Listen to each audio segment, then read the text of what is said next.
વિદ્યાર્થી મિત્રો, આપણે YouTube ચેનલ ઇઝી મેથ્સમાં બધાનું સ્વાગત છે. તો આજે આપણે ધોરણ 10 નું ગાલાનું અસાઇનમેન્ટ છે, એનું જે પ્રશ્નપત્ર 2 છે ગણિતની અંદર, એનો વિભાગ બી ની અંદર પ્રશ્ન 27 માં આપણે સોલ્વ કરીએ છીએ. બરોબર. આમાં લખ્યું છે કે દ્વિઘાત સમીકરણ 2x² - x + 1/8 = 0 નો ઉકેલ અવયવીકરણથી ઉકેલ મેળવો. બરોબર. અવયવીકરણ એટલે આપણે જે સાદી રીત કરીએ છીએ તેને અવયવીકરણની રીત કહેવાય છે, કોઈ નવી રીત છે નહીં. તો સૌથી પહેલા તો આ રકમ જે છે એને પ્રમાણિત સ્વરૂપમાં ગોઠવવી પડે તો આપણે અવયવીકરણ કરી શકીએ. બરોબર. આના છેદમાં 1 હોય છે, આના છેદમાં પણ 1 હોય છે, આના છેદમાં 8 છે. હવે સૌથી પહેલા પ્રમાણિત સ્વરૂપ કરવા માટે આપણે આ રકમમાં છેદમાં સમાન છેદ કરવો પડે. અહીંયા 8 છે તો બધાને 8 વડે ગુણવા પડે. બરોબર.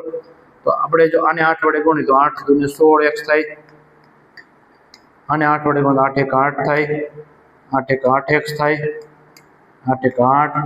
તો આની પાસે તો 8 છે તો એને કંઈ ગુણવાની જરૂર છે નહીં. 1/8 એના બરાબર 0. અહીં આપણે તેથી કરીશું. હવે બધાનો છેદ સમાન છે તો આપણે છેદમાં 8 રાખીશું અને અહીંયા પહેલું પદ એમને 16x² - 8x + 1 બરાબર 0. જો આ લસા લેવાની 2-3 રીત આવે છે, એમાંથી આ એક રીત છે કે બધાનો છેદ સમાન હોય તો છેદ એકવાર લખવાનો, બાકીના બધા ઉપરના પદ છે એને ક્રમ પ્રમાણે ગોઠવી દેવાના. હવે 8 છે એ છેદમાં છે તો છેદમાં 8 હોય તો એને 0 પાસે લઈ જવાના અંશમાં. બરાબર.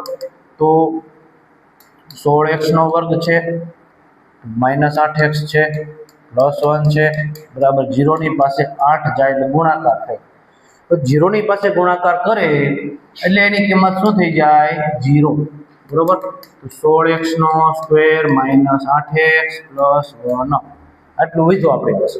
આપણે આના અવયવ કરવાના છે. જો 16 × 16, 16 ના 2 ભાગ એવા પાડવાના છે કે જેની સરવાળો -8 મળે. બરોબર. તો આપણે જાણીએ છીએ 16x² પહેલું પદ છેલ્લું પદ એમને રાખવાનું છે. 16 ના 2 ભાગ કરો તો ચોકે ચોકે 16 અને 4 ને 4 8, 4 ને 4 8 આવે, ચોકે ચોકે 16 આવે. હવે પહેલું પદ જે છે, જો આ અહીંયા 4x લખવાના, અહીંયા પણ 4x લખવાના. હવે આ નિશાની જે છે, હવે નિશાનીમાં ખાસ ધ્યાન રાખો, જે છેલ્લી નિશાની પ્લસ હોય તો મધ્યમ પદની નિશાની બે પદને આપી દેવાની. છેલ્લી નિશાની પ્લસ હોય તો મધ્યમ પદની નિશાની બે પદને આપી દેવાની. બરાબર. તો હવે આપણે જો આમાંથી કોમન આવે છે, આમાંથી 4x કોમન કાઢવાના હોય છે. બરાબર. કારણ કે તમે જુઓ તો અહીં 16 એટલે ચોકે ચોકે 16 થાય, આમાં 4 એટલે 4 × 4 થાય, તો બેમાં સમાન 4 છે તો 4 કાઢ્યા. x 2 વાર છે ને 12 કાઢ્યો, x ને 12 કાઢ્યો. હવે જો આમાં x 2 વાર છે તો x × x થાય, આમાં x એક વાર છે તો x × 1 થાય. તો x ને 12 કાઢવાનો, 4 ને 12 કાઢવાના એટલે 4x 12 આવી ગયા. હવે જો 4x વધ્યા તો અહીં મૂકવાનું 4x માઇનસ આ 4x તો 12 વહી ગયા છે, ત્યાં કાંઈ નથી વધ્યું તો નો વધે તો આપણે શું લખવાનું? 1. એવી રીતે અહીંયા 4x - 1 લખ્યા, અહીંયા પણ 4x - 1 લખવાનું. હવે આમાંથી કોમન શું આવે છે તો કે 4x + 1 આપ્યા છે, એમાંથી કોમન કાંઈ આવતું નથી. અને જો કાંઈ કોમન ન આવતું હોય તો આપણે 1 મૂકવાનો હોય છે અને અહીંયા માઇનસ નિશાની એમને એઝ ઇટ ઇઝ. રેડી. હવે આમાંથી આ બે કોમન કાઢી લ્યો. 4x - 1 બરાબર 0. ઓર સોરી, હજી એક સ્ટેપ બાકી છે તો એક સ્ટેપ હજી કરીશું આપણે.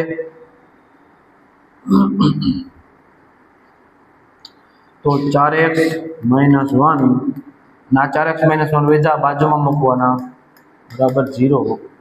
રેડી.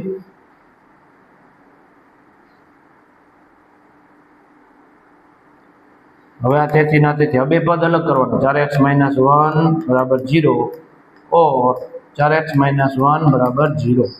એકડો આમ જાય તો શું થાય? પ્લસ થાય. 4 ક્યાં જાય? છેદમાં, તો 1/4. x બરાબર 1/4. આમાં પણ 1 આમ જશે તો 4x બરાબર 1 પ્લસ થશે અને x બરાબર 1/4 થશે. ઓકે. તો આવી રીતે આ બે પદમાં કિંમત આપણને મળી ગઈ છે.